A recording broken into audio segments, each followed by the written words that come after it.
What have we got going on this weekend? The answer is little bits of things, and then not so much in each card going on this weekend. There's not a lot going on, but there's a couple of interesting things happening across several cards.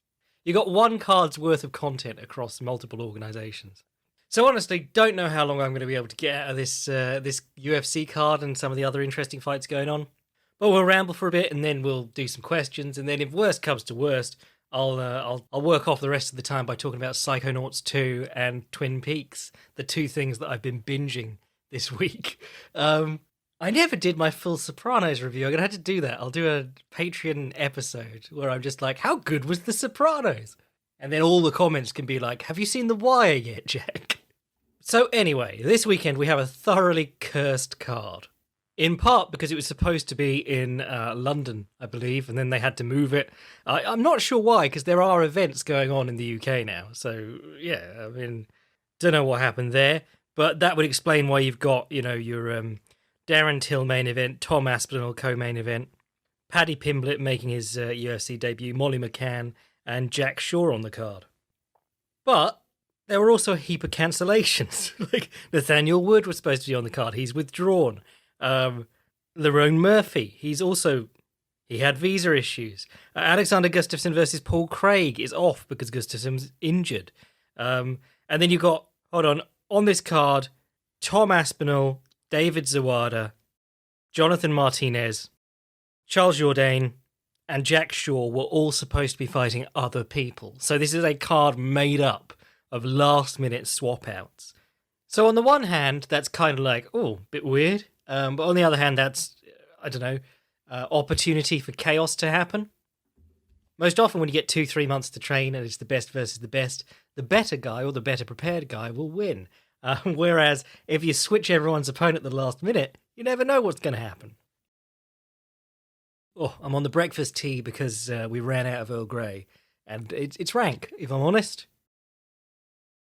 But yes, main event talk. Let's go. I've been putting it off because there isn't an awful lot to say. It's, a couple of ultimate meme fighters. To be fair to Derek Brunson, he's on a little run right now. 4 wins, no defeats in that time. Theodorou, Heinich, Shabazian, Holland. I suppose the one that everyone really cares about is Shabazian in that one because the others are not huge names. And then Kevin Holland. I'm just going to throw it out there. I said it on Twitter, but if I'm studying film for someone, I don't count wrestling Kevin Holland. He's so fucking bad at stopping takedowns that, that Derek Brunson fight barely counts. It's a blip on the radar of Derek Brunson's career. Same is true of Marvin Vettori's fight with Kevin Holland. It's like taking down Curtis Millender. It's just unfair. But yes, undefeated going back to the loss to Israel Adesanya in November 2018. So honestly, Brunson's on the up and up.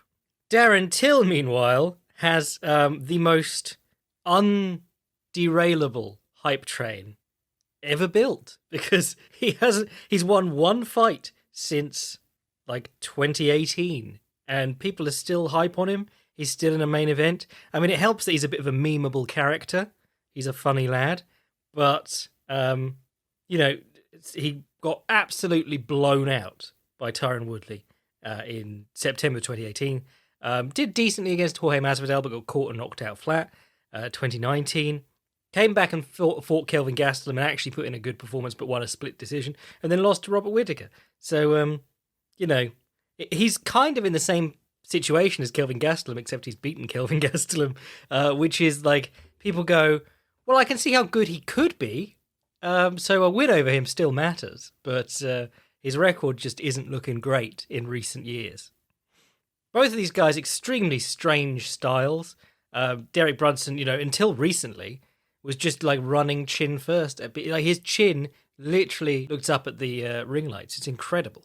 And that was his thing, and sort of trying to overwhelm people. Very explosive, but not very slick, is how I'd describe it. Whereas Darren Till, I think those same 2 words could also be used to describe him. He's a bit different as a fighter, but very explosive, not very slick. There was always this talk about his power at welterweight, and he never really got the stoppages to back it up. But what Darren Till always had was ridiculous speed, especially for a man as big as he was at welterweight. It should have been illegal what he was doing, but blindingly fast. Not a great combination puncher, not a great combination striker, doesn't really throw combinations, only really has the left straight. But one instant it's by his chin, and the next instant it's by the other guy's chin, and he's falling over. If you at all doubt how fucking fast he is, go watch the fight with Jorge Masvidal. Masvidal, 1, doesn't like tall people, long people. 2, doesn't really like southpaws. And Darren Till was just finding his chin pretty flawlessly through the early going. But he has a lot of big flaws on the defensive end. The chin always way up in the air. And that's how you know he's got a really good chin, because he gets hit on the chin a lot and doesn't get knocked out an awful lot. The Woodley performance is probably the one that matters most here, because it's sort of Darren Till at his worst. And it's also the... if Brunson's going to paralyze him, this is the way that Brunson's going to paralyze him.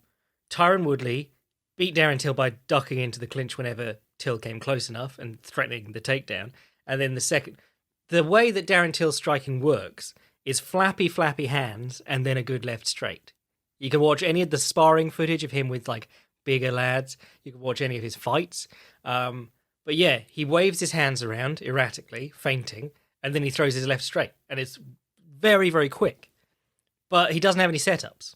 There are no throwaway punches, so everything he throws is either real or not thrown, which is why through the first round against Tyron Woodley, he threw 0 strikes. He only showed feints.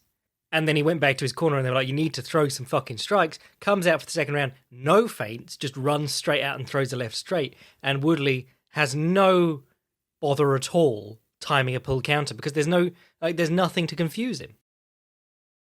It's interesting because before Woodley, almost all of Darren Till's wins have aged terribly because they're all people who were in the UFC for 2 fights, and one of them was losing to Darren Till. With the exception of Nicholas Dalby, who went out of the UFC and came back, but that was a very close fight. But yeah, basically, Darren Till's wins have aged about as well as wins over BJ Penn or Tyron Woodley. And that loss to Tyron Woodley is aged even worse because he's the last person Tyron Woodley looked good against. With that being said, I'm going to bring it back round to the Kelvin Gastelum fight because I was really impressed by that. I thought he looked really good. I thought he was striking he was fighting generally in a way that really favoured his skill set. Circling off, playing the counterfighter, keeping it to one-at-a-time exchanges, which, against Kelvin Gastelum is pretty important because Kelvin Gastelum catches so many guys after they've hit him on his iron head. He'll blindside them with a left swing, That was also a fight where Till brought out the intercepting knee, which was something we hadn't seen a lot from him before, and used the clinch to smother any of Gastelum's combination work. And that Gastelum fight's also pretty important because it's the last southpaw that Darren Till faced. And in this matchup, Till versus Brunson, it's southpaw versus southpaw.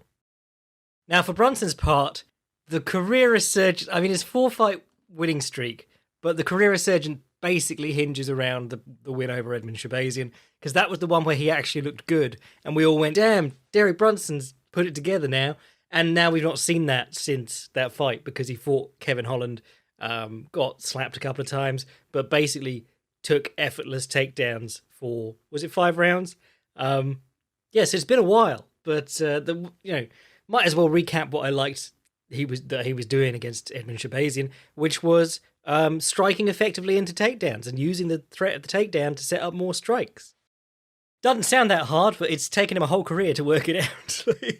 The chin was down a bit more, still comically up in the air, but down a bit more. And he was throwing lots of lovely left high kicks and left straights and using those to get into level changes. And he was actually closing down the distance before he struck, which is the most important thing, because that, Derek Brunson has been sort of a caricature of that, but actually stepping in and tightening the distance is something that's so lacking in MMA because, everyone goes, oh, it's fought from a further distance out, blah, blah, blah. Which, yeah, to an extent is true. If you've got the risk of takedowns, you want more of a buffer zone to react. But if you're a strong wrestler and everyone's expecting the takedown out of you, even more reason to close the distance down and apply some pressure, because every time you get closest to the opponent, they're going to freak out because you're taking away their buffer zone, their Bruce buffer zone. You're telling them it's time. But even like Mayweather versus McGregor the pressure in that fight is not pressure in like a ring cutting, inscrutable pressure kind of performance. The pressure is that Floyd Mayweather just keeps walking up into range, and McGregor has made a career out of people lunging from too far out. So yeah, he just got exhausted recorrecting the distance each time to try and get back to the distance he was comfortable with. I mean, we're going to be talking about like Tom Aspinall later, and just how much people suck at closing the distance in this sport. But if you walk in like to the point where you're uncomfortably too close, that's the distance that makes people uncomfortable, and that's what Derek Brunson was doing really well against Edmund Shabazian. You know, and that's, if you're the wrestler, you've got the luxury, because if one of you ducks or the other one ducks or someone misses and you fall into a chest to chest clinch and you're the really strong wrestler, you are the one winning there. You've got an effective threat applied against them. But more than that, by closing that distance down over and over again, those high kicks come up really fast. The left straight that Brunson was landing over and over again, or throwing over and over again, is a real problem. Guys have to overreact to it. They have to work in a smaller space, and you could drop onto their hips afterwards, which is what Brunson was able to do against Shabazian. Now, Shabazian is a decent hitter, but he was also pretty famous for just having like big long kicks and high kicks and things that he threw up, and so pressuring him down in that way was probably a great shout.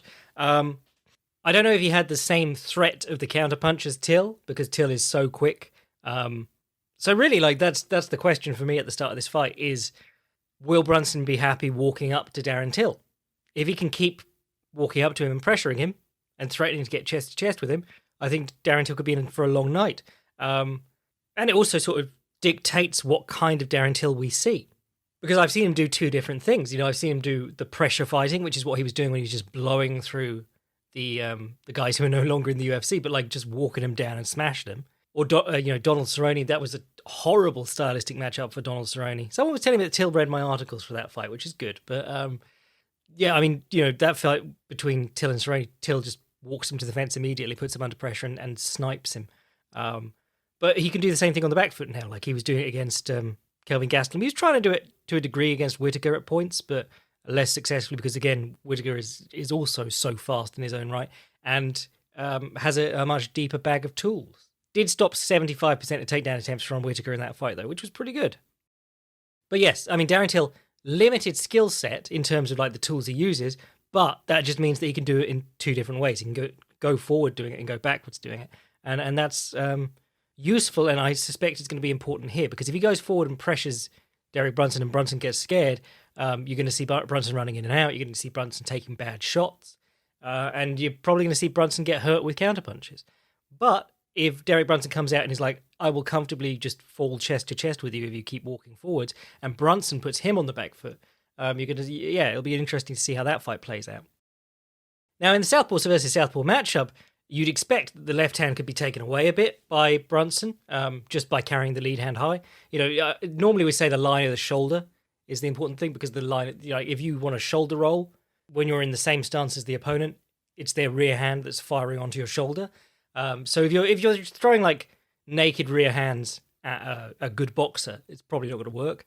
But for people who can't shoulder roll, picking up the lead arm, answering the telephone, putting the elbow up there or the forearm, all on the same line as the shoulder but up towards the head, makes it very hard to land straight blows too, off the rear hand, that is. So if you're Brunson, just answer the telephone every time you think that the left hand's coming, or just stand there with it up. You don't use your jab much. Right hand, it would be against the Southpaw, as a Southpaw. But that Southpaw versus Southpaw matchup takes away a couple of the nice tools that I would like to see Derek Brunson using. I can't remember, was Shabazian Southpaw or Orthodox? Does he switch? At any rate, like a couple of these tricks were things that Brunson used against him. Not impossible, but throwing the high kick to the opponent's rear arm, because that either like you're keeping their hand at home, or as soon as they feel comfortable having blocked it, they're going to throw back. So high kick straight into the level change. And when you're in an open guard stance, Southpaw versus Orthodox, you can throw the left straight down the center and poke your head out the side and drop onto quick takedowns. The Mads Burnell special. But a little bit trickier against an opponent in the same stance. But again, Mads Burnell does it against people who are. But then Mads Burnell, like, how many middleweights do you think are in the same caliber of fighter as Mads Burnell? Anyway, yes, I think speed is probably going to be a big factor here. Darren Till's speed. And how well Brunson can take a shot.